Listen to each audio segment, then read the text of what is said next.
తమదైన స్వరంతో ప్రణవ నాదాన్ని పలికిస్తూ గీతా సారాంశాన్ని, శ్రీకృష్ణ తత్వాన్ని ఎంతోమందికి బోధిస్తూ శ్రీకృష్ణ తత్వం గురించి ఎంతోమందికి అవగాహన కల్పిస్తున్నారు ప్రణవానంద దాస్ గారు. ప్రణవానంద దాస్ గారు మనతో ఉన్నారు. గురుగారు నమస్తే. నమస్కారం అండి. గురుగారు, మీదైన స్వరంతో అసలు మీరు శ్రీకృష్ణుని యొక్క తత్వం గురించి, గీతా సారాంశం గురించి ఎంతోమందికి అవగాహన కల్పిస్తూ ఉన్నారు. అది చాలా సంతోషంగా ఉంది. అసలు మీ వీడియోస్ చూస్తుంటే చాలా అద్భుతంగా అనిపిస్తున్నాయి. అసలు శ్రీకృష్ణుని యొక్క జన్మ రహస్యం ఏంటి అంటే మీరేం చెప్తారు గురుగారు? కృష్ణుడు భగవద్గీతలో మనందరికీ ఒక విషయాన్ని ఉపదేశం చేశారు. జన్మ కర్మ చ మే దివ్యం ఏవం యో వేత్తి తత్వతః తత్వాద్దేహ పునర్జన్మ నైతి మామేతి. సో అర్జున, ఎవరైతే భగవంతుడి యొక్క జన్మ రహస్యాన్ని, భగవంతుడి యొక్క లీలలో ఉండే తత్వాన్ని తెలుసుకుంటారో అటువంటి వాళ్ళకి మళ్ళీ పునర్జన్మ అంటూ ఉండదటండి. అంత విశేషం భగవంతుడి యొక్క రహస్యాన్ని తెలుసుకోవటం. మనందరం కూడా ఏమంటారు, వీళ్ళు పుట్టారండి మా ఇంట్లో అని అంటారు. కానీ భగవంతుడు పుట్టలేదు, భగవంతుడు ఆవిర్భవించారు, భగవంతుడు ఉదయించారు. మీరు చూసారనుకోండి, సూర్యుడు ప్రతిరోజు కూడా తూర్పు దిశ బయటకు వచ్చేసరికి అరే ఈరోజు పుట్టాడు సూర్యుడు అంటామా? ఏమంటాం? ఆవిర్భవించారు, ఉదయించారు అని అంటారు. అలా కృష్ణుడు కూడా దేవకీ గర్భము నుంచి ఉదయించారు. మీకు ఒక విషయం చెప్తాను. దేవకీ గర్భం లోపలికి కృష్ణుడు ఎలా ప్రవేశించారో తెలుసా? ఫస్ట్ వసుదేవుడి యొక్క మనస్సులోకి వచ్చారు. వసుదేవుడి యొక్క మనస్సు నుంచి దేవకి యొక్క మనస్సులోకి వెళ్ళారు. దేవకి యొక్క మనస్సు నుంచి దేవకి గర్భంలోకి వెళ్ళారనమాట.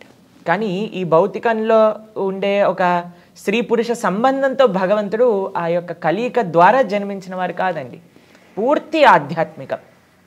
సరే, ఆయన గర్భంలో ఉన్నప్పుడు బ్రహ్మాది దేవతలందరూ కూడా వచ్చి గర్భంలోనే భగవంతుడికి స్తుతి చేయటం ప్రారంభం చేశారనమాట. అది భాగవతంలో గర్భస్తుతి అనే పేరుతో మనకి కనిపిస్తుంది. ఓకే. యబ్రహ్మా వరుణేంద్ర రుద్ర మరుత శృణ్వంతి దివ్యైస్తవై. అందరు దేవతలు కూడా గర్భంలోకి ప్రవేశించి అద్భుతమైన స్తోత్రములు భగవంతుడికి గర్భంలో ఉన్నప్పుడే ప్రార్థన చేశారనమాట. ఎందుకంటే స్వామి యొక్క అవతార రహస్యం ఏంటి అని అంటే ఈ ధర్మాన్ని కాపాడటం, దుష్టులని శిక్షించటం. యదా యదాహి ధర్మస్య గ్లానిర్భవతి భారత. కాబట్టి భూమిదేవి వెళ్ళి బ్రహ్మగారికి ప్రార్థన చేస్తుంది, అయ్యా ఈ భూమిపైన అధర్మం చాలా పెరిగిపోయింది, ఎలాగైనా సరే ఆ స్వామిని అవతరింపజేయండి అని అడుగుతుందన్నమాట. మీకు ఒక చిన్న ఉదాహరణ చెప్తాను. ఒక భార్యాభర్తలు ఇద్దరికి పెళ్ళయింది. భర్త పని చేయడానికి అమెరికాకి వెళ్ళాడు అనుకోండి. చాలా కాలంకి ఇంటికి తిరిగి రాకపోయారనుకోండి, కొద్దిగా బాధేస్తుంది. ఎప్పుడు వస్తాడు మా హస్బెండ్ అని వెయిట్ చేస్తూ ఉంటారు. అలా భూమిదేవి ఎప్పుడు వెయిట్ చేస్తూ ఉంటుందన్నమాట, స్వామి ఎప్పుడు అవతరిస్తారు తన యొక్క లోకంలో అని.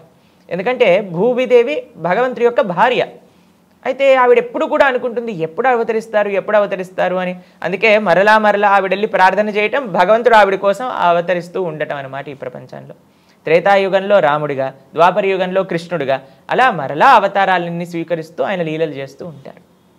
అయితే భూమిదేవికి చాలా కష్టం వచ్చిందనమాట. ఏంటి ఆ కష్టం అంటే అండి, మనం ఎంత పెద్ద బిల్డింగ్లు కట్టినా, ఎంత భూమి లోపలికి తవ్వినా సరే ఆవిడికి ఏం బాధ అవ్వదండి. భూమిదేవి యొక్క బాధ ఏంటి అని అంటే ఎప్పుడైతే మానవుడు ధర్మాన్ని వదిలేసి అధర్మాన్ని ఆచరిస్తారో అది ఆవిడికి బాధ. మనం ఒక 100 ఫ్లోర్లు బిల్డింగ్ కట్టినా సరే ఆవిడికి భారం అనిపించదు. కానీ అధర్మ మార్గంలో నడుస్తున్న ఒక చిన్న జీవుడైనా సరే ఆవిడికి చాలా భారం అనిపిస్తుంది అనమాట. కాబట్టి ఈ భారాన్ని తొలగించి మంచిగా అందరినీ కూడా సంరక్షించి మంచి మార్గంలో పెట్టడానికి కృష్ణుడి యొక్క అవతారం. ఈ అవతారంలో అండి మీరు ఎప్పుడైనా చిన్న పిల్లవాడు పుట్టేటప్పుడు చూసారా ఏం చేస్తారు? బయటికి రాగానే ఏడుస్తారు. ఏడవాలి, లేకపోతే సంథింగ్ ఇస్ రాంగ్ అని డాక్టర్స్ అంటారనమాట. కానీ కృష్ణుడు పుట్టినప్పుడు జలధరుదేహు నాజాను చతుర్బాహు సరసీలుజాక్షు విశాలాక్షు జారు గదా శంఖ చక్ర పద్మ విలాసు కంఠ కౌస్తువమణి కాంతిబాను కమనీయ కటిసూత్ర కంకణ కేయూర శ్రీవత్సలాంఛనాంచిత విహారు సులకుండల ప్రభాయుత కుంటల లాటు వైఢూర్యమణి గణవర కిరీటు. పట్టు పీతాంబరం కట్టుకొని 4 హస్తాలతో శంఖచక్ర గదా పద్మాలు ధరించి కౌస్తువ మణి పెట్టుకొని వైజయంతి మాల వేసుకొని అవతరించారనమాట గర్భం నుంచి. కాబట్టి ఇది సామాన్యమైన మానవ జన్మ కాదు, ఇది సాక్షాత్తుగా భగవత్ అవతారము అని అంటారు. పుట్టంగానే అమ్మ నీ పేరు ఇది, నాన్నగారు మీరు మీ పూర్వజన్మలో మీరు ఇలా ఉన్నారు, నా కోసం ప్రార్థన చేసి నన్ను శిశువుగా కోరుకున్నారు కాబట్టి నేను మీకు అవతరించా అని చెప్పారు. ఎవరేం చెప్తారా అండి మానవుడు ఇలా? కాబట్టి అది మానవుడికి భగవంతుడికి ఉండే వ్యత్యాసం అన్నమాట. వెంటనే అవతరించారు, తండ్రి గారికి చెప్పారు నన్ను తీసుకెళ్ళి బృందావనంలో వదిలిపెట్టేయండి అని. ఆయన తీసుకెళ్ళి ఆయనను బృందావనంలో వదిలిపెట్టేశారనమాట. ఇది భగవంతుడి యొక్క విలక్షణమైన అవతార రహస్యం. అసలు ఈ బృందావనానికి ఉన్నటువంటి మహత్యం ఏంటి, ఈ బృందావనానికి ఉన్నటువంటి విశిష్టత గురించి ఏం చెప్తారు? గోపికలు ఒకసారి భగవంతుడికి ప్రార్థన చేస్తూ ఒక విషయం చెప్తారనమాట. ఈ భూమికే ఒక ఆభరణం బృందావనం. భూమికి ఎందుకు మహాత్యం వచ్చిందట అంటే బృందావనం ఈ భూమిలో ఉన్నందుకు ఈ భూలోకానికే మహాత్యం వచ్చిందట. మరి బృందావనం అంత గొప్పగా అవ్వడానికి ఏంటి కారణము అని అంటే భగవంతుడి యొక్క శ్రీచరణాలు బృందావనం మొత్తంలో అలంకారమై ఉంటుందన్నమాట. యద్దేవకీసుత పదాంబుజ లబ్ధ లక్ష్మి అని అంటారనమాట. మీకు ఒక విషయం చెప్తానండి గురుగారు. బృందావనం ఎటువంటి ప్రదేశం అని అంటే, మీరు ఎప్పుడైనా ఈ లీల విన్నారా? సాక్షాత్తుగా కృష్ణుడు ఒకసారి మట్టిని తింటారనమాట. అవును, మృతభక్షణ లీల అని అంటారు. అయితే ఎందుకు కృష్ణుడు మట్టిని తింటున్నారు అని అంటే బృందావనంలో తన భక్తులు ఎప్పుడూ కూడా నిరంతరం నడుస్తూ ఉంటారు. గోపికలు, గోపాల బాలులు, ఆవులు, దూడలు అన్నీ కూడా. అయితే వాళ్ళ యొక్క చరణధూళి కృష్ణుడికి అంత శ్రేష్టంగా ఆయన స్వీకరించే యోగ్యంగా ఉంటుందట. అది బృందావనం యొక్క మహత్యం. బృందావనంలో కృష్ణుడు నడుస్తే అండి తన యొక్క అడుగులు పడతాయి కదా బృందావనంలో. ఇన్ని వేల లక్షల ఆవులున్నా సరే ఒక్క ఆవు కూడా ఆ బృందావనంలో కృష్ణుడు పెట్టిన అడుగు పైన అడుగేయదటండి. ఎవ్వరూ కూడా ఆ అడుగుల్ని చెడపరట. ఎప్పటికీ ఆ అడుగులు అలానే ఉంటాయట కృష్ణుడు ఉన్నప్పుడు బృందావనంలో. కాబట్టి అవి ఎలా ఉంటాయి అని అంటే బృందావనం వేసుకున్న ఆభరణాలుగా కృష్ణుడి యొక్క శ్రీచరణాలు దర్శనమిస్తూ ఉంటాయట. ఆ శ్రీచరణాలు ఉన్నందుకు బృందావనానికి మహాత్యం, ఆ బృందావనం అందుకు ఈ భూలోకానికే మహాత్యము అని చెప్తారనమాట. సాక్షాత్తుగా ఒకసారి బ్రహ్మ వస్తాడండి బృందావనానికి. అప్పుడు భగవంతుడికి ప్రార్థన చేస్తూ ఏమంటారో తెలుసా? ఈ బృందావనంలో మట్టిగా ఉండటం నాకు నిజమైన సాఫల్యం నా జన్మకి అని బ్రహ్మ ప్రార్థన చేస్తారు. ఉద్ధవుడు అని కృష్ణుడి యొక్క స్నేహితుడు అన్నమాట. ఆయన వచ్చినప్పుడు ఆయన అంటారు, బృందావనంలో ఒక గడ్డిగా, ఒక చిన్న లతగా మారటం నా జీవితాన్ని యొక్క అభిలాష. ఎందుకంటే బృందావనం నలు దిశల కృష్ణ ప్రేమ తత్వంతో కూడుకున్నది. అక్కడ భగవంతుడి పట్ల ప్రేమ అంతే, ఇంకా దానికి మించి వ్రజవాసులు ఏమీ ఆలోచించరు. మనకి తెలుసు గోపికలందరి యొక్క వృత్తి అక్కడ నందగోకులంలో పాలు పితకటం, చక్కగా వాటి నుంచి పెరుగు నుంచి వెన్న నుంచి నెయ్యి. అయితే వీళ్ళందరూ కూడా నెయ్యిని, వెన్నని, పెరుగుని అమ్ముకోవడానికి వెళ్తూ ఉండేవారనమాట. తలల పైన మీరు చూసే ఉంటారు గోపికలు ఒక కుండ పైన ఒక కుండ పెట్టుకొని వెళ్తూ ఉంటారు. అయితే వాళ్ళు ఏం అమ్మాలండి? పెరుగు వచ్చిందమ్మా, నెయ్యి వచ్చిందమ్మా, వెన్న వచ్చింది అని చెప్తే కదా వచ్చి కొనుక్కునేది. వాళ్ళు ఏమనే వాళ్ళు తెలుసా? బయటికి వెళ్తూ వాళ్ళు ఎప్పుడు ఏం పని చేస్తున్నా సరే వాళ్ళ మనస్సు మాత్రం కృష్ణుడి దగ్గర ఉండేదన్నమాట. అయితే వీళ్ళందరూ బయటికి వెళ్ళి వెన్న, పెరుగు, నెయ్యి తీసుకోండి అనకుండా గోవిందుణ్ణి తీసుకోండి, మాధవుణ్ణి తీసుకోండి, శ్రీధరుణ్ణి తీసుకోండి అని కృష్ణుడి యొక్క నామాలే చెప్తూ ఉంటారనమాట. గోవింద దామోదర మాధవేతి. ఎందుకంటే మురారి పాదార్పిత చిత్త వృత్తి. వాళ్ళ యొక్క వృత్తి, వాళ్ళ యొక్క మనసు బృందావనం నుండి ప్రతి ఒక్కళ్ళండి. గోపికలు తీసుకోండి, గోపాలలు బాలు తీసుకోండి, అలానే ఆవులు, దూడలు, అందరికీ కూడా కృష్ణుడు అంటే అంత అపరిమితమైన ప్రేమ. కృష్ణుడు ఫ్లూట్ వాయిస్తుంటే బృందావనంలో మీరు చూస్తారు పక్షులు ఎప్పుడు కూడా ఏదో ఒకటి అరుస్తూ ఉంటాయి, ఎక్కడికో ఒకరికి అటు ఇటు తిరుగుతూనే ఉంటాయి అన్నమాట. కానీ ఎప్పుడైతే కృష్ణుడు ఫ్లూట్ వాయిస్తాడో అలా ఆకాశంలో పైన ఎగురుతున్న పక్షులు కూడా కిందికి వచ్చేసి వింటూ ఉంటాయట కృష్ణుడు వాయించే ఫ్లూట్ని, మురళీగాను. ఆయన ఎప్పుడు కూడా ఇలా పక్షులు ఎప్పుడు కూడా ఏదో ఒక సౌండ్ చేస్తూ ఉంటాయి కదండి. కానీ కృష్ణుడు ఆ వేణువుని వాయించేటప్పుడు కళ్ళు మూసుకొని ఇలా ధ్యానం చేస్తూ ఉంటాయట ఆ వేణువు పైన. అక్కడ ఉండే జింకలు, అన్ని ప్రాణులు కూడా కృష్ణుడినే తదేకంగా చూస్తూ ఉంటాయట. కృష్ణుడు ఉన్నాడు అని అంటే వాళ్ళకి ఇంకా ఏం అవసరం లేదు బృందావనం. అటువంటి కృష్ణ ప్రేమ కలిగిన భూమే బృందావనం. కాబట్టి ఎవరెవరికి ఆ భగవంతుడి పైన అపరిమితమైన ప్రేమ, భక్తి కావాలి అని అనుకుంటున్నారో అటువంటి వాళ్ళు తప్పకుండా బృందావనాన్ని దర్శించాలి. ఇది బృందావనం యొక్క విశిష్టత. రాధాకృష్ణుల మధ్య ఉన్నటువంటి సంబంధం గురించి, ప్రేమ గురించి చెప్పాలంటే మీరేం చెప్తారు? రాధా కృష్ణ వీళ్ళిద్దరూ ఒకటే స్వరూపం. కృష్ణుడి పట్ల ప్రేమ అనేది రాధారాణి యొక్క తత్వం అన్నమాట. కృష్ణ ప్రేమ, కృష్ణ భక్తి. మనం భక్తి అనే వర్డ్ వాడుతూ ఉంటాం కదండి, ఆ భక్తి యొక్క స్వరూపమే రాధారాణి. అందరి దగ్గర భగవంతుడి పట్ల ప్రేమ ఎవరి యొక్క ప్రేరణ చేతైతే లభిస్తుందో అదే శ్రీమతి రాధారాణి అనమాట. మనకి ఈ ప్రపంచంలో రాధాకృష్ణుల యొక్క తత్వం అంత ఈజీగా అర్థం కాదండి. వాళ్ళిద్దరి మధ్యలో ఉండే ప్రేమ ఎటువంటిదంటే ఈ భౌతికమైన ప్రేమ కాదండి. ఒక అమ్మాయి అబ్బాయి మధ్యలో ఈ ప్రపంచంలో ప్రేమ కలుగుతూ ఉంటుంది, అది రాధాకృష్ణుల యొక్క ప్రేమతత్వం కాదు. మా గురువుగారు ఒక విషయం చెప్తూ ఉంటారు, love means service, love means sacrifice. ప్రేమ అంటే సేవ, ప్రేమ అంటే త్యాగం. ఇది రాధాకృష్ణుల యొక్క ప్రేమ. ఎప్పుడూ కూడా నాకు ఏం కావాలి అని ఆలోచించారనుకోండి, అది ప్రేమ కాదండి. వేరే వాళ్ళకి నేను ఎలా సేవ చేయగలుగుతాను అని ఆలోచించినప్పుడే నిజమైన ప్రేమ. ప్రేమలో అండి ఒక లక్షణం ఉంటుంది, ఏంటో తెలుసా? అది సెల్ఫ్లెస్నెస్ అని అంటారనమాట. అంటే నిస్వార్థ భావన. ఎక్కడైతే స్వార్థం ఉంటుందో అక్కడ ప్రేమ ఉండలేదు. ఎక్కడైతే నిస్వార్థత ఉంటుందో అక్కడే నిజమైన ప్రేమ అనేది లభిస్తుంది. మీకు ఒకసారి కృష్ణుడు బృందావనంలో ఉండే ఆ గోపికల యొక్క ప్రేమ, రాధారాణి యొక్క ప్రేమ ఈ ప్రపంచానికి తెలియాలి అని ఒకసారి నారదుడితో చెప్తాడనమాట. అయ్యా, నాకు చాలా తలనొప్పిగా వస్తుంది, ఈ తలనొప్పిని తగ్గించాలి అని అంటే మీరు నా భక్తుల యొక్క చరణాలపై నుండి ధూళి, పాదాలపై నుండే ధూళిని తీసుకొచ్చి నా తలపైన రాస్తే తగ్గుతుంది అని చెప్తారనమాట. నారదుడు ఆశ్చర్యపోతాడు, ఏ భక్తుడు స్వామి కృష్ణుడి పైన మన చరణాలు పాదాలపై నుండి ధూళిస్తానంటే ఎవరు ఒప్పుకుంటారండి? అయితే నారదుడు ప్రయత్నం చేయడానికి అందరి దగ్గరికి వెళ్తూ ఉన్నాడనమాట.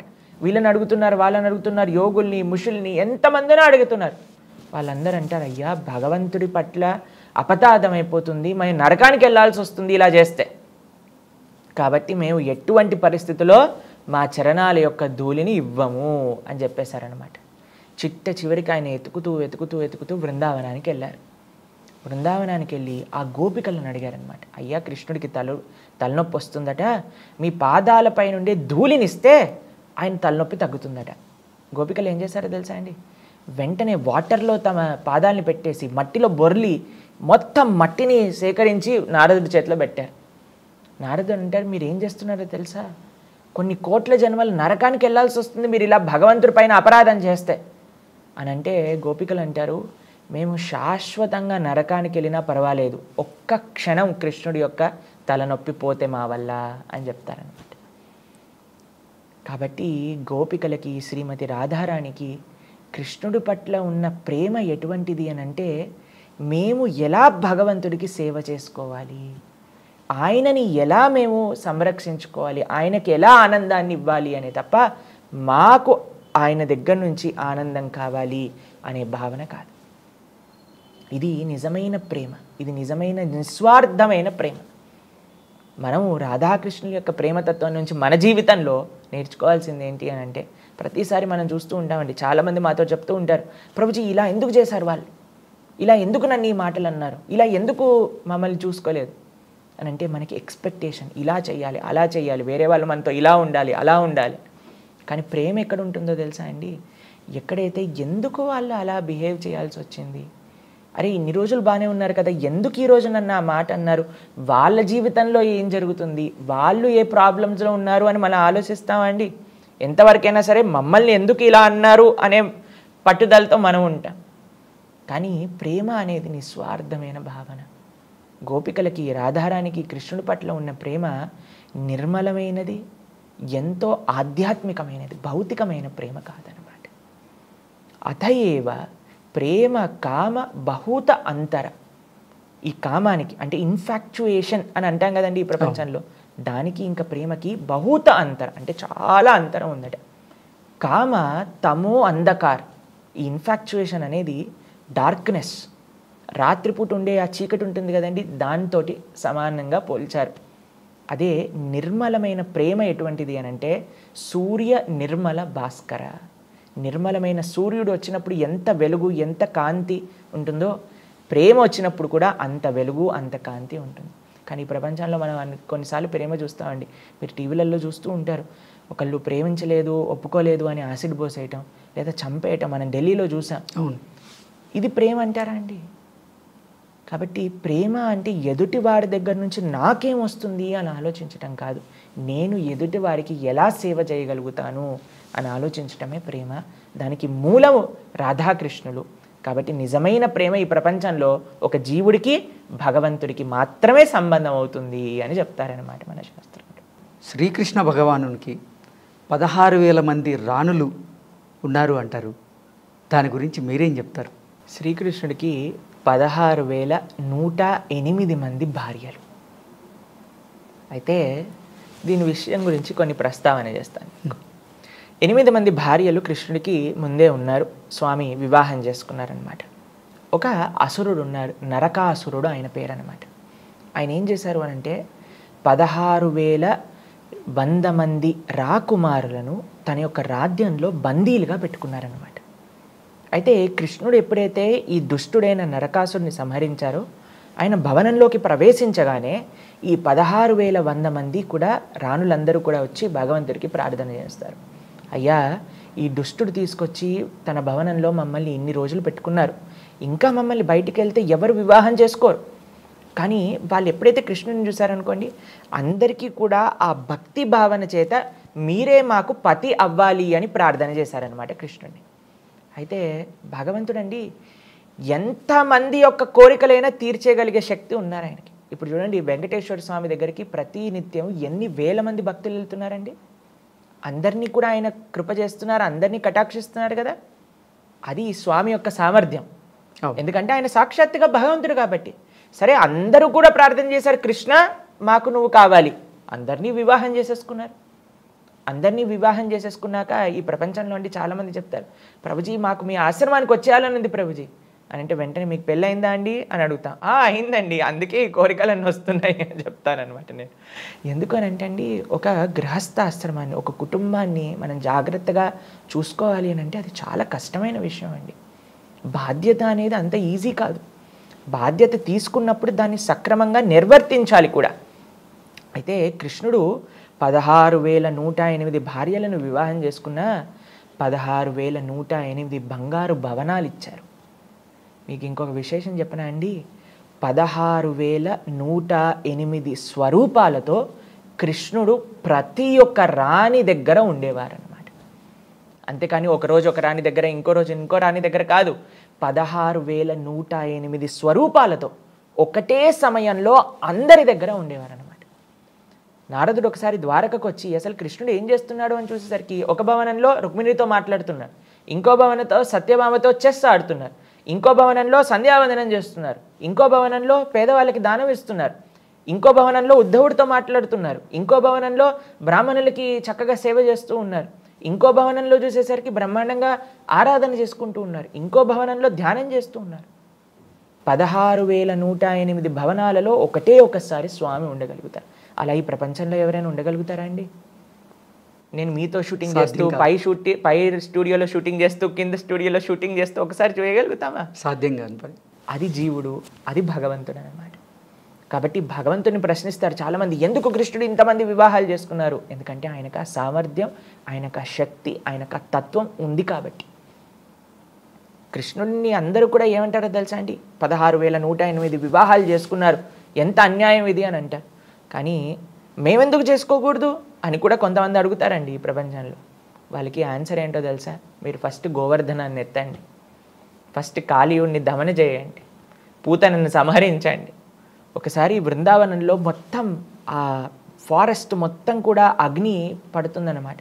వెంటనే కృష్ణుడు అనేసి ఆ అగ్నిని మొత్తం కూడా లోపలికి తీసేసుకుంటారండి. 7 రోజులు 7 రాత్రులు అంత పెద్ద 21 కిలోమీటర్లు. ఇప్పుడు మనం గోవర్ధనాన్ని చూస్తే అటువంటి గోవర్ధనాన్ని ఎడమ చేతి చిటికని వేలు పైన ధరించారు. ఈ శక్తి ఎవరికి ఉందండి? మనం ఒక బాటిల్ని 7 నిమిషాలు పెట్టుకోలేము చేతి పైన. ఎంత లైట్ వస్తువైనా సరే మనకి అది జీవతత్వం అనమాట, మనకి శక్తి లేదు. భగవంతుడు విలక్షణమైన ఆ స్వరూపాన్ని, ఆయన యొక్క ఐశ్వర్యాన్ని చూపించగలిగిన శక్తి ఆయన దగ్గర ఉంది. కేవలం ఆయన వివాహాలు చేసుకోలేదండి, ప్రతి ఒక్కళ్ళకి కూడా తన గృహస్థ ఆశ్రమ బాధ్యతలన్నీ కూడా చక్కగా చేశారు. ఇది భగవతత్వం. భగవంతుని మనం ఆశ్రయించాలే తప్ప భగవంతుణ్ణి అనుకరించకూడదు. మీకు నిజంగా భగవంతుని అనుకరించాలి అని అనుకుంటే రాముణ్ణి అనుకరించాలి. ఎందుకంటే ఆయన అవతార ప్రయోజనమే అది. ధర్మాన్ని నిరూపించడానికి. కానీ కృష్ణుడి యొక్క అవతార ప్రయోజనం ఏంటో తెలుసా అండి? ఆ భగవతత్వాన్ని ప్రచారం చేయడానికి అనమాట. భగవంతుడి యొక్క ఐశ్వర్యాన్ని, భగవంతుడి యొక్క లీలలని, భగవంతుడి యొక్క శక్తిని చూపించేది కృష్ణ అవతారం. కాబట్టి రాముడు చేసిన ఆ పనులన్నింటినీ కూడా మనం అనుకరించవచ్చు. కృష్ణుడు చెప్పినవి మనం ఆచరించాలి. రామాయణాన్ని మొత్తం కూడా మనం చక్కగా ఆయనను ఆదర్శంగా ఏకపత్ని వ్రతాన్ని, పితృవాక్య పరిపాలనని, సత్యాన్ని, ధర్మాన్ని, వీటిని మనం చక్కగా అనుకరించవచ్చు. కానీ కృష్ణుడు చెప్పిన తత్వాన్ని ఏంటి తెలుసా అండి? కృష్ణుడు మాట్లాడినది, కృష్ణుడు ఉపదేశం చేసింది ఏంటది? భగవద్గీత. అటువంటి భగవద్గీతని చదవాలి, ఆ భగవద్గీతలో ఉండే విశేషాలను ఆచరిస్తూ ఉండాలన్నమాట. అందుకే మనం ఏదైనా చిన్న మెషిన్ కొన్నా అండి, దానికి ఒక మాన్యువల్ అనేది వస్తుంది. ఎలా ఈ మెషిన్ని వాడాలి, ఏ బటన్ నొక్కితే ఏమవుతుంది అని అన్నీ కూడా రాసి ఉంటుంది. ఒక్కసారి మనం చదువుకున్నాం అనుకోండి, ఇంకా మనం హ్యాపీగా ఆ యొక్క మెషిన్ని యూజ్ చేయొచ్చు. ఈ మానవ శరీరం అనేది కూడా ఒక యంత్రం లాంటిది. ఈ యంత్రాన్ని ఎలా యూజ్ చేయాలి అని చెప్పేదే భగవద్గీత. కాబట్టి రాముడు ఆచరించింది ఆచరించాలి, కృష్ణుడు చెప్పింది ఆచరించాలి. అదే భగవద్గీత. దాన్ని తప్పకుండా ప్రతి ఒక్కళ్ళు అధ్యయనం చేయాలి, జీవితంలో ఆచరించడానికి ప్రయత్నం చేయాలి. అసలు ఈ భగవద్గీత ఎవరు చదవాలి, ఎలా చదవాలి, ఎప్పుడు చదవాలి? అసలు ఈ భగవద్గీత పార్థివ దేహాన్ని తీసుకెళ్ళేటప్పుడు మాత్రమే వినిపించేటువంటి ఒక గ్రంథమా అంటే మీరేమంటారు? చాలా మంచి ప్రశ్న మీరు అడిగింది. ఇప్పుడు చూడండి, ప్రపంచంలో ఎవరెవరికి జ్ఞానం కావాలి, ఎవరెవరు ధర్మం తెలుసుకోవాలనుకుంటున్నారు, ఎవరైతే తమ జీవితానికి ఉండే ప్రయోజనం తెలుసుకోవాలి, జీవితంలో ఒక మంచి మార్గంలో ముందుకెళ్ళాలి అని అనుకునే వాళ్ళందరూ కూడా చదవాలి.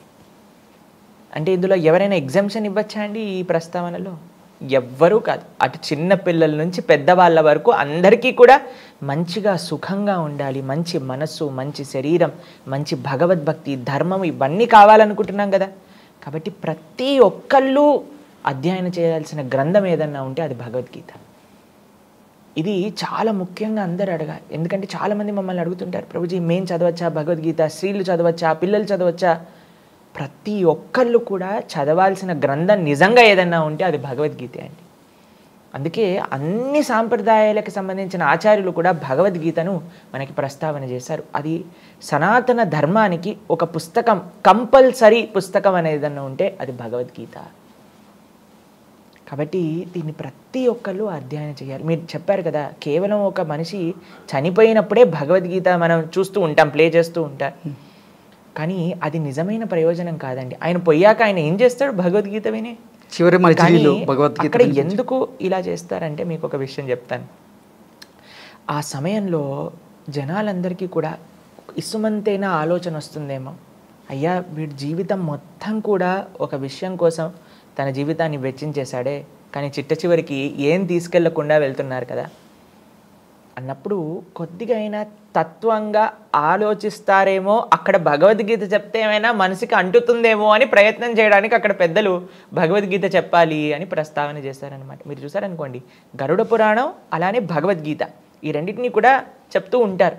ఎందుకు అనంటే మిగతా వినే వాళ్ళందరూ మారాలి, విని ఇది చేస్తే మీకు ఇలా జరుగుతుంది, కాబట్టి ఈ తప్పులు చేయకండి జీవితంలో, ఇప్పటి నుంచైనా సంస్కరణ పొందండి అని మనకి చెప్పడానికి అనమాట. నిజంగా భగవద్గీత అండి ఎంత విశేషమైన పుస్తకం అంటే, ప్రతి ఒక్కళ్ళు కూడా సుఖంగా ఎంతమంది అయితే ఉండాలనుకుంటున్నారు, శాంతిగా ఎంతమంది అయితే ఉండాలనుకుంటున్నారు, ప్రపంచంలో మీరు ఎవరితోటి ఉన్నా సరే వాళ్ళందరితో మీ రిలేషన్షిప్ బాగుండాలి అని ఎంతమంది అయితే అనుకుంటున్నారు, మాట్లాడటం ఎవరైతే తెలుసుకోవాలి అని అనుకుంటున్నారో, టైం మేనేజ్ ఎలా చేయాలి అని అనుకుంటున్నారో, జీవితంలో ఉండే ప్రతి ఒక్క రహస్యాన్ని తెలుసుకోవాలి అని ఎంతమంది అయితే సంకల్పం చేసుకుంటున్నారో వాళ్ళందరూ భగవద్గీత చదవాలన్నమాట. కాబట్టి చాలామంది మమ్మల్ని అడుగుతుంటారండి, భగవద్గీత యుద్ధం అవుతుందట కదా భగవద్గీత ఇంట్లో ఉంటే. కాదండి, ఏదన్నా ఇంట్లో యుద్ధం అవుతుంటే ఆ యుద్ధాన్ని శాంతింపజేసే శక్తి భగవద్గీతకు ఉంది. ఎందుకో తెలుసా? భగవద్గీత సమానత్వాన్ని బోధిస్తుంది, భగవద్గీత శాంతిని బోధిస్తుంది. కాంటెక్స్ట్ ఆఫ్ భగవద్గీత మీరు చూసారనుకోండి, అది ఒక యుద్ధ భూమిలో చెప్పిందే, కానీ దాంట్లో ఏం చెప్పారు అని మనం పరిశీలన చేస్తే మన యొక్క నిజ జీవితం గురించి ప్రస్తావన చేశారు కృష్ణుడు. ఎవరితో ఎలా ఉండాలి, ఎలా మాట్లాడాలి, ఏం తినాలి, ఎలా పడుకోవాలి, అన్ని విషయాలను కూడా ఎంతో అద్భుతంగా జీవుడు అంటే ఏంటి, పరమాత్మ అంటే ఏంటి, జీవుడికి పరమాత్మకి ఉండే సంబంధం ఏంటి, ఒక జీవుడు భగవంతుని ఎలా చేరుకోవచ్చు, ఇంత చిన్న విషయం నుంచి అంత గొప్పదైన తత్వం వరకు ప్రతి ఒక్కటి కూడా చెప్తారనమాట భగవద్గీతలో. కాబట్టి భగవద్గీత అనేది చాలా విశేషమైన పుస్తకం. భగవద్గీత చదివిన వాళ్ళు ఎప్పటికీ కూడా ఎవరిని కూడా ఇబ్బంది పెట్టలేరండి. ఎందుకో తెలుసా, కృష్ణుడు చెప్తాడు భగవద్గీతలో, సునీచైవ స్వభాకేచ పండిత సమదర్శిన విద్యా వినయ సంపన్నే బ్రహ్మణే గవిహస్తినే సునీచైవ స్వభాకేచ పండిత సమదర్శన. మనం ఈ ప్రపంచంలో చూస్తామండి. నిన్ననే ఒకరు మాతో చెప్తున్నారు, ప్రభుజీ మీకు విషయం తెలుసా, ఈ ప్రపంచంలో ఉండే వాళ్ళు మనల్ని ఎలా జడ్జి చేస్తారంటే, మనం వేసుకున్న చొక్కా ఏ బ్రాండో చూస్తారండి ఫస్ట్, మనం పెట్టుకున్న వాచ్ ఏ కంపెనీదో చూస్తారు, మనం వేసుకున్న షూస్ మంచి బ్రాండెడా లేవా చూస్తారు, తర్వాత ఆలోచిస్తారు వీడితో నేను ఫ్రెండ్షిప్ చేయాలా లేదా అని ఆలోచిస్తారట. ఈ ప్రపంచంలో మాకు తెలియదు, ఒకళ్ళు చెప్తున్నారనమాట మాతోటి, ఇలా ఉంది ప్రభుజీ మా కొలీగ్స్ అందరు ఇలా ఉన్నారు అని. కానీ భగవద్గీత ఏం చెప్తుందో తెలుసా అండి, సమానత్వం. ఎవరైనా సరే అందరిలో కూడా భగవంతుడి యొక్క అంశని చూడు, ఏది కూడా తారతమ్యం లేదు. నువ్వు ఎంత గొప్పవాడివైనా సరే అందరూ గొప్పవాళ్ళే, ఎందుకంటే అందరూ కూడా భగవంతుడి యొక్క అంశలే. కాబట్టి సునీచైవ స్వభాకేచ, ప్రతి జీవుల్లో కూడా భగవంతుని చూడటం నేర్పించేది భగవద్గీత. మనం చూస్తామండి, ఎప్పుడైతే కుచేలుడు కృష్ణుని కలవడానికి వస్తారో ఆయన ధోతిలో అన్నీ కూడా చిన్న చిన్న నాట్స్ వేసి ఉన్నాయండి. ఎందుకంటే అన్ని చోట్ల ఆయన ధోతి, చినిగిపోయిన ధోతి వేసేసుకున్నారు. అంత చాలా బక్కగా ఉండిపోయి పేదరికం కనిపిస్తుంది సుధాముడిలో. కానీ అంత ద్వారకకి రాజైన కృష్ణుడు, జగన్నాథుడైన భగవంతుడు పరిగెత్తుకుంటూ సుధాముడిని ఎంబ్రేస్ చేసుకున్నారు, కౌగలించుకున్నారు. ఎందుకు అనంటే కృష్ణుడు ఎప్పుడు కూడా నువ్వేంటి అనే విషయాన్ని చూడరండి. అలా చూసే స్వభావం భగవంతుడిది కాదు, ఈ ప్రపంచంలో ఉండే జనాలకు ఉంటుంది. ఎందుకు అనంటే వాళ్ళు భగవద్గీత, మన శాస్త్రం ఏం చెప్తుందో అధ్యయనం చేయలేదు. శాస్త్రం సమానత్వాన్ని బోధిస్తుంది. శాస్త్రం వసుదైవ కుటుంబకం, అందరం కూడా ఒక తండ్రికి చెందిన వాళ్ళం అని చెప్పేదే భగవద్గీత. ఆ స్వామి, ఆ తండ్రి గురించి చెప్పేదే భగవద్గీత. కాబట్టి ఈ ప్రపంచంలో ఉన్న అన్ని ప్రాబ్లమ్స్కి సొల్యూషన్ ఏదైనా ఒక పుస్తకం అందిస్తుంది అని అంటే అది శ్రీమద్ భగవద్గీత. భగవద్గీత నుంచి మనిషి గ్రహించాల్సినటువంటి ప్రధానమైనటువంటి అంశాలు ఏంటి అంటే మీరేం చెప్తారు గురుగారు? మనకి భగవద్గీత అందరు ఆచార్యులు కూడా సనాతన ధర్మానికి ఒక బేసిక్ అండ్ మోస్ట్ ఇంపార్టెంట్ పుస్తకంగా మనకు అందించారనమాట. అయితే ఈ భగవద్గీత ఏం చెప్తుంది అని అంటే ప్రధానంగా 5 అంశముల గురించి భగవద్గీత మాట్లాడుతుంది. ఏంటి ఆ 5 అంశములు అని అంటే, ఈశ్వరుడు అంటే, భగవంతుడు అంటే ఎవరు, మొట్టమొదటి విషయం. జీవ, మనం, జీవుడు అంటే ఎవరు, జీవుడికి ఉండాల్సిన కర్తవ్యం ఏంటి. కొన్నిసార్లు మమ్మల్ని చాలాసార్లు అడుగుతారు, ఏంటో తెలుసా అండి, ప్రభుజీ మనం ఎందుకు పుట్టాం ప్రభుజీ, ఈ ప్రపంచం అంటే ఏంటి, భగవంతుడు అంటే ఏంటి, భగవంతుడిని ఎలా చేరుకోవాలి. చాలామంది ఆధ్యాత్మికంగా ఆలోచించే వాళ్ళందరికీ కూడా వచ్చే బేసిక్ ప్రశ్నలు ఇవే. మనం ఎందుకు పుట్టాం, ఏం చేయాలి, భగవంతుడు ఎవరు, ఎలా ఆశ్రయించాలి, ఇవే భగవద్గీత ఆన్సర్ చేసే ప్రశ్నలు అనమాట. ఈశ్వరుడు అంటే ఎవరు, జీవుడు అంటే ఏంటి, ప్రకృతి అంటే ఏంటి, మనం చూస్తున్నాం కదా మన చుట్టూ ఉండే ఈ ప్రకృతి అంటే ఏంటి, దాని తర్వాత కాలం, టైం అంటే ఏంటి, దాని తర్వాత చిట్ట చివరి అంశం భగవద్గీత దేనైతే ప్రస్తావన చేస్తుందో అది కర్మ. ఓకే, కర్మ గురించి, కాలం గురించి, ప్రకృతి గురించి, ఈశ్వరుడు గురించి, జీవుడు గురించి, ఇవన్నీ కూడా మనం భగవద్గీతలో మనం పొందవచ్చు. ఇది కాకుండా ఎవరెవరికి ఏం కావాలన్నా సరే భగవద్గీత మనకి అందిస్తుంది. కానీ భగవద్గీత యొక్క మెయిన్ ప్రయోజనం ఏంటి అని అంటే భగవంతుడి పట్ల భక్తి, ఎలా మనం ఆయనతో ఒక రిలేషన్షిప్ని ఎలా ఎస్టాబ్లిష్ చేసుకోవచ్చు, అది నేర్పించేది భగవద్గీత. భగవద్గీతలో అండి 3 అంశాలు ప్రధానంగా మనం చూస్తాం. కర్మయోగం, భక్తి యోగం, జ్ఞానయోగం. మీరు ఎప్పుడైనా నగలు పెట్టుకునే పెట్టె చూసారా అండి? చూసాను. పెట్టె కింద ఒక బాక్స్లా ఉంటుంది, పైన ఒక మూత ఉంటుంది. ఈ కింద ఉండే ఆ బాక్స్కి ఉండే ఆ పెట్టె ఉంటారు కదా, అది భగవద్గీతలో ఉండే కర్మయోగంతో పోల్చారు. పైన ఉండే ఆ మూత ఉంటుంది కదా, దాన్ని జ్ఞానయోగంతో పోల్చారనమాట. లోపల ఉండే ఆ నగలు ఉంటాయి కదా, అది భక్తి యోగంతో పోల్చారనమాట. కాబట్టి భగవద్గీత ఒక కంప్లీట్ ప్యాకేజ్ అనమాట. కానీ అందులో ఉండే సారభూతమైన తత్వం ఏంటి అని అంటే భక్తి. దాంతోపాటు మానవాళికి ఏ విధంగా ఎవరిని ఉద్ధరింపజేయాలో భగవద్గీత మనకు ఉపదేశం చేస్తుంది. కానీ దాని యొక్క సారాంశం, ఎసెన్స్ ఆఫ్ భగవద్గీత స్వామి పట్ల ఉండే భక్తి, ఆయనతో ఎలా రిలేషన్షిప్ని ఎస్టాబ్లిష్ చేసుకోవాలి అనే విషయాలు చెప్తుందన్నమాట. దాంతోపాటు బోలెడన్ని విషయాలండి, టైం మేనేజ్మెంట్ గురించి, ఒక జీవన విధానం. ఇప్పుడు చాలామంది మాకేం చెప్తారో తెలుసా అండి, డాక్టర్లతో మేము మాట్లాడినప్పుడు, ప్రభుజీ ఇవన్నీ కూడా లైఫ్ స్టైల్ డిసీజెస్ అని చెప్తారనమాట. ఒకళ్ళ జీవన విధానంలో మంచిగా లేకపోతే ఇప్పుడు ఎంతోమందికి ఎన్నో శరీరానికి సంబంధించిన రోగాలు, మానసికమైన రుగ్మతలన్నీ కూడా వస్తూ ఉన్నాయి. వీటన్నిటినీ కూడా భగవద్గీత అడ్రస్ చేస్తుంది. ఒక మంచి లైఫ్ స్టైల్, ఒక ఐడియల్ లైఫ్ స్టైల్ ఏంటి, మనం సమయాన్ని ఎలా ఉండాలి, మనం ఎలా మాట్లాడాలి, ప్రతి ఒక్కటి చిన్న చిన్న అంశం నుంచి అన్నిటికంటే గొప్పదైన జీవ భగవంతుడి యొక్క సంబంధం గురించి కూడా భగవద్గీత చెప్తుందన్నమాట. కాబట్టి ఏబిసిడి ఆఫ్ స్పిరిచువాలిటీ మనం భగవద్గీత నుంచి నేర్చుకోవచ్చు అన్నమాట. కాబట్టి అందరికీ మేము చెప్పేది ఒకటే విషయం, మనస్ఫూర్తిగా భగవద్గీతను అధ్యయనం చేసి భగవద్గీతలో ఉండే విషయాలను ఓపెన్ హార్ట్తో మనం యాక్సెప్ట్ చేసి మన జీవితంలో వాటిని ఇన్కల్కేట్ చేసుకోవటం ప్రారంభం చేసామనుకోండి, ఎంతో పెద్ద మార్పు మన జీవితంలో మనం చూస్తాం. నా స్వ అనుభవం, నేను ఎంతోమంది జీవితాలలో చూసింది అదే విషయం అన్నమాట. Bhagavad Gita can answer all problems of life. Srikrishna భగవంతునికి కుచేలునికి ఉన్నటువంటి స్నేహ సంబంధం గురించి, స్నేహ బంధం గురించి మీరేం చెప్తారు? కృష్ణుడు, కుచేలుడు వీళ్ళిద్దరూ కూడా ఒక గురువు గారి దగ్గర చదువుకున్న వాళ్ళనమాట, చైల్డ్హుడ్ ఫ్రెండ్స్. ఎక్కడ వీళ్ళ యొక్క ఆశ్రమం ఉండేది అని అంటే ఉజ్జయిన్లో సాందీపని మహర్షి దగ్గర చదువుకున్నారు ఇద్దరు కూడా. అప్పటి నుంచి వాళ్ళిద్దరికీ చాలా మంచి స్నేహం అండి.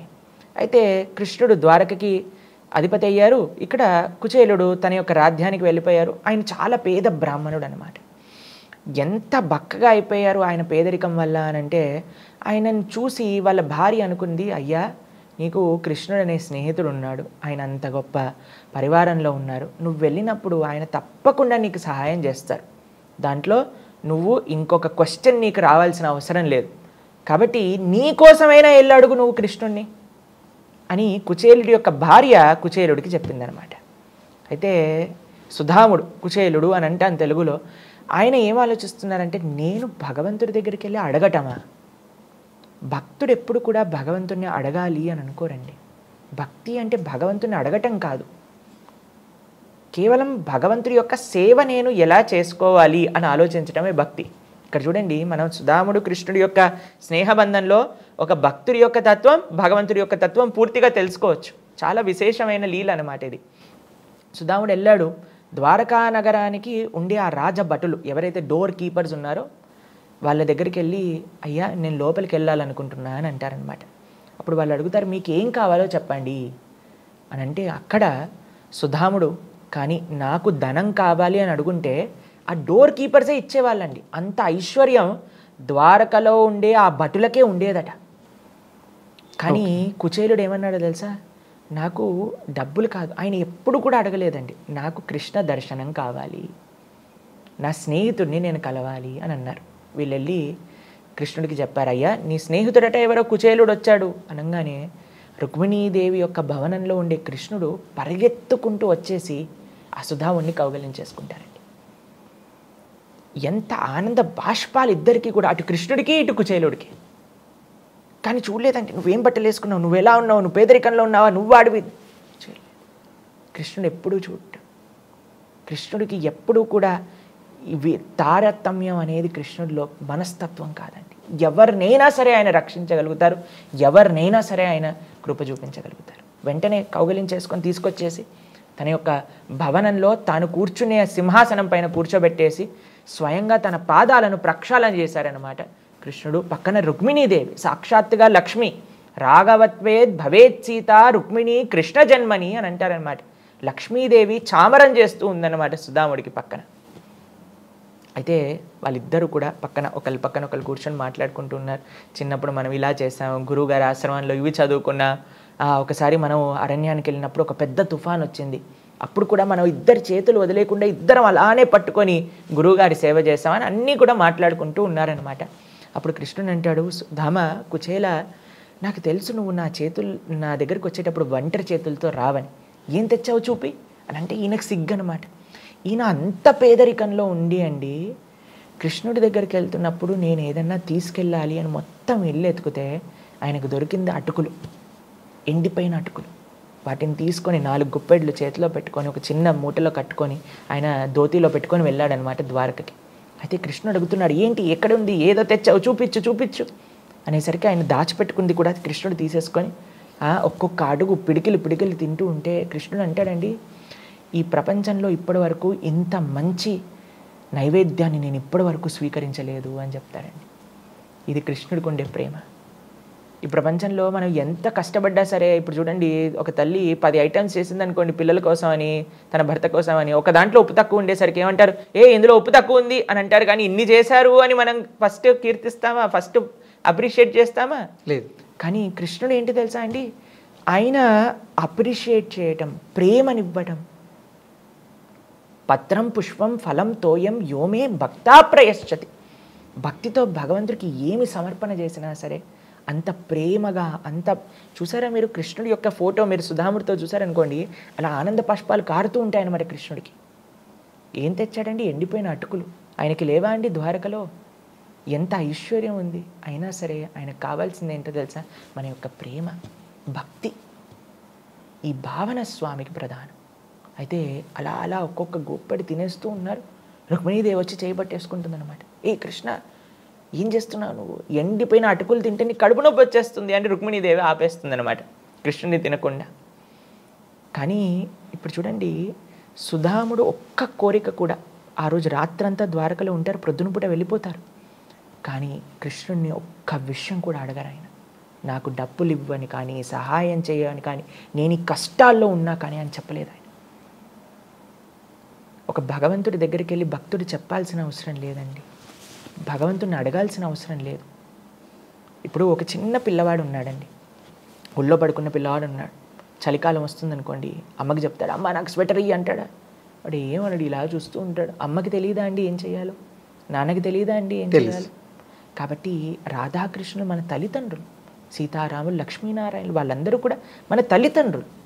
కాబట్టి వాళ్ళ దగ్గరికి వెళ్ళి ప్రొద్దు నుంచి రాత్రి దాకా నాదికి అది కావాలి, ఆ కష్టంలో ఉన్న ఇది కావాలి, ఈ కష్టంలో ఉన్న చెప్పాల్సిన అవసరం లేదు. భక్తుడు ఎప్పుడూ భగవంతుడిని అడగరు, భగవంతుడు ఎప్పుడూ భక్తులకి అన్యాయం చేయరు. ఈయన ఇలా వచ్చి ద్వారక నుంచి వెళ్ళిపోయాడా, వెళ్ళేసరికి వాళ్ళ ఏరియాలో వాళ్ళ ఇల్లే కనిపించలేదన్నమాట సుధాముడికి. ఏంటబ్బా ఎక్కడుంది అని చూసేసరికి పెద్ద భవనము, అందరూ భటులు, సేవకులు, వాళ్ళ భార్య అంత దగద్ధమాయంగా వెగిలిపోతూ ఆయన దగ్గరికి వచ్చేసింది. చూసేసరికి అయ్యా ఏంటిది, ఏంటి ఐశ్వర్యం అని అంటే కృష్ణుడి దయ. కాబట్టి ఈ లీలలో మీరు చూసారనుకోండి, కుచేలు యొక్క భార్య కుచేలుడిని పంపించినప్పుడు తన కోసం తాను ఆలోచించలేదు. నేనేదో డబ్బులతో ఉండాలి, నేనేదో ఆ సుఖాలు అనుభవించాలి అని ఆవిడ చెప్పలేదు, తన భర్త బాగుండాలి అని పంపించింది. సుధాముడు ద్వారకకి వెళ్ళినప్పుడు నాకేదో కావాలి అని వెళ్ళలేదు, నేను కృష్ణుడి యొక్క సేవ చేసుకోవాలి అని వెళ్ళాడు. కృష్ణుడు నాకు సుధాముడి దగ్గర నుంచి ఏం కావాలి అని ఆలోచించలేదు. రుక్మిణీదేవి కృష్ణుడిని ఆపినప్పుడు కృష్ణుడికి ఏం అవ్వకూడదు అని ఆపింది. కాబట్టి ప్రతి అడుగులో కూడా నిస్వార్థమైన ప్రేమని మనం ఈ యొక్క సంబంధంలో చూస్తాం. అందుకే మేము ప్రపంచంలో అందరికీ కూడా ఒక కృష్ణ తత్వాన్ని ఇచ్చే సందేశం ఏంటో తెలుసా అండి, ప్రేమ, నిస్వార్థమైన భావన. ఇది కానీ మనం భగవంతుడి గురించి నేర్చుకుంటే ఇంకా అసలు ఎంత ఈ సమాజంలో ఎక్కడైనా సరే ఒకళ్ళకి అన్యాయం జరగటం కానీ, ఒకళ్ళని మనం ఇబ్బంది పెట్టడం కానీ, ఒకళ్ళు మనల్ని ఇబ్బంది పెట్టడం కానీ అవ్వదండి. అందుకే మనందరికీ కూడా ఒక వెలుగు, ఒక డైరెక్షన్ చూపించేది ఏంటి అని అంటే కృష్ణతత్వం, కృష్ణుడు చెప్పిన అద్భుతమైన గీతాతత్వం. కురుక్షేత్ర యుద్ధంలో శ్రీకృష్ణ భగవానుడు అసలు యుద్ధం చేయకుండా ఉండడానికి కారణం ఏంటి? కృష్ణుడు అండి నాట్ క్రెడిట్ స్టీలింగ్ లాట్. ఈ ప్రపంచంలో మీకు ఎక్స్ప్లెయిన్ చేస్తాను. ప్రపంచంలో నైజం ఏంటో తెలుసా అండి, అరే ఎంత గొప్ప పని చేసావురా అనగానే నేనే చేసింది అని కాలర్ పైకి ఎత్తుకుంటా. ఇది ఎలా, ఈ తప్పు ఎవరు చేశారు అనగానే నేను కాదు, వీళ్ళు చేశారు.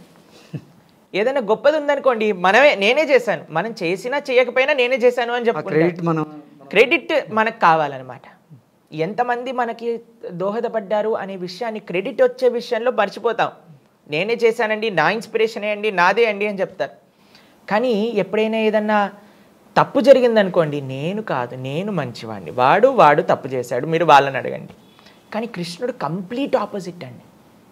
ఎంత గొప్ప పని చేసినా సరే ఆయన తన క్రెడిట్ని తన భక్తులకు ఇచ్చేస్తూ ఉంటారు.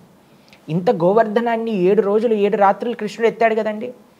తర్వాత అందరూ కూడా తన స్నేహితులు వచ్చేసి, కృష్ణ ఎలా ఎత్తావరా నువ్వు గోవర్ధనం అని అంటే, నాకు చిన్నప్పటి నుంచి మా అమ్మ వెన్న పెట్టి పెంచింది, కాబట్టి మా అమ్మ వెన్న తినటం వల్ల నాకు శక్తి వచ్చింది. తర్వాత మీరందరూ ఆ చిన్న చిన్న లాఠీలు పట్టుకున్నారు కదా గోవర్ధనాన్ని, అందుకే నాకు గోవర్ధన్ యొక్క వెయిట్ తెలియలేదు. అన్నిటికంటే ముఖ్యం, రాధారాణి నా పైన కృప చూపించింది, నా కోసం ప్రార్థన చేసింది, రాధా ప్రార్థన చేయటం వల్ల నేను గోవర్ధనాన్ని ఎత్తాను అని చెప్తాడనమాట కృష్ణుడు. చెప్పచ్చు కదండి, నా శక్తి ఇది, నా ఐశ్వర్యం ఇది, నేను ఇలా ఎత్తాను, నాకు ఇంత కానీ కాదండి. కృష్ణుడు ఇంత కురుక్షేత్ర యుద్ధాన్ని కూడా ఒక చిన్న సుదర్శన చక్రాన్ని ప్రయోగించి చేసి అందరి కౌరవులని సంహరించే శక్తి కృష్ణుడి దగ్గర ఉంది. కానీ కృష్ణుడు ఏం చేశాడు? ఒక రథసారథ్యం చేశాడు. భగవంతుడి యొక్క అన్ని ఐశ్వర్యములలో ఐశ్వర్యస్య, సమగ్రస్య, వీర్యస్య, యశస్య, శ్రియ, అందులో ఒకటి వైరాగ్యం కూడా. అంత ద్వారక, అంత నగరం, అంతమంది భక్తులు, అంత యశస్సు, అంత ఐశ్వర్యం ఉన్న స్వామికి ఏ పొజిషన్ తీసుకున్నారండి కురుక్షేత్రంలో? ఒక చారియట్ డ్రైవర్, ఒక రథ సారథిగా కృష్ణుడు కూర్చున్నాడు. అర్జునుడి యొక్క పాదాల దగ్గర కూర్చున్నాడు. ఎందుకంటే మొత్తం కురుక్షేత్ర యుద్ధం ద్వారా ఆయన చూపించాలనుకుంటుంది ఏంటో తెలుసా? నేను నా భక్తులకి సేవ చేయటంలో వెనుకాడను. ఎందుకంటే ఒక యుద్ధం జరుగుతుంది, ఒక ఫైటింగ్ సీన్ అంటే మనకి సినిమాలలో కూడా చాలా థ్రిల్లింగ్గా ఉంటుందన్నమాట. ధర్మానికి అధర్మానికి మధ్య అయితే మొత్తం ఆ భారతంలోనే అన్నిటికంటే థ్రిల్లింగ్ సీన్ ఏంటి అని అంటే ఆ యుద్ధం సీన్. అందులో హీరో ఎక్కడున్నాడు అని చూసేసరికి కెమెరా పెట్టేసి రథసారథ్యం చేస్తున్నారు అనమాట. లేకపోతే మనం సినిమాలలో చూస్తాం, హీరో ఎంట్రీ ఎలా ఉంటుంది, ఇలా దుమ్ములు లేవటాలు, ఇలా సుమోలు పైకి ఎగరటాలు, అన్నీ ఇలా ఉంటుంది, గ్రాఫిక్గా ఉంటుంది. కానీ ఆ కురుక్షేత్ర యుద్ధంలో కృష్ణుడు రథసారథ్యం చేస్తూ చెప్తుంది ఏంటి అని అంటే, నేను నా భక్తుల యొక్క సేవనే నాకు నిజమైన ఐశ్వర్యము, దానికి నేను ఏదన్నా చేయగలుగుతాను. కాబట్టి ఇంత కురుక్షేత్ర యుద్ధాన్ని ఆయనే చేయించిన, ఇన్ ద సెన్స్ ఇప్పుడు విశ్వరూపంలో చూపిస్తారండి. అందరు కౌరవులు కృష్ణుడే సంహరిస్తున్నారు, అయినా సరే క్రెడిట్ ఎవరికి వెళ్ళింది? అర్జునుడికి వెళ్ళింది. కాబట్టి స్వామి అంతా తాను చేస్తాడు, తన భక్తులకి క్రెడిట్ని ఇచ్చేస్తాడు అనమాట. క్రెడిట్ తన దగ్గర పెట్టుకోడు. ఇంత రామరావణ యుద్ధం అయ్యాక లంకని రాముడు పాలించారా? లేదు, విభీషణుడికి ఇచ్చేశారు. అధర్మపూరితమైన వాలిని సంహరించాక ఆ యొక్క సామ్రాజ్యాన్ని సుగ్రీవుడు వాలి యొక్క కుమారుడికి అప్పచెప్పారు. కృష్ణుడికి ఏం అవసరం లేదండి, ఆయన ఆత్మారాముడు. ఆయన ధర్మాన్ని స్థాపించడం, యోగ్యమైన వాళ్ళకి దాన్ని ఇవ్వడం. కాబట్టి ఇంత కురుక్షేత్ర యుద్ధాన్ని తానే జయించిన, తన యొక్క శక్తి ద్వారానే నడిపించిన, కానీ క్రెడిట్ మాత్రం అర్జునుడికి ఇచ్చేశాడు. అర్జునుడు ఇంత పెద్ద వీరుడు, భీముడు, పరాక్రమం కలిగిన వాడు, యుధిష్ఠిరుడు, ధర్మ, ఇది ఆయన యొక్క తత్వం అన్నమాట. కాబట్టి ఆయనకి ఏ గొప్పతనాన్ని కూడా ఆయన ఎక్స్పెక్ట్ చేయరు, తన భక్తులకి కీర్తి ఇచ్చటంలోనే ఆయన ఆనందం ఉందన్నమాట. ఓకే గురువు గారు, ధన్యవాదాలు.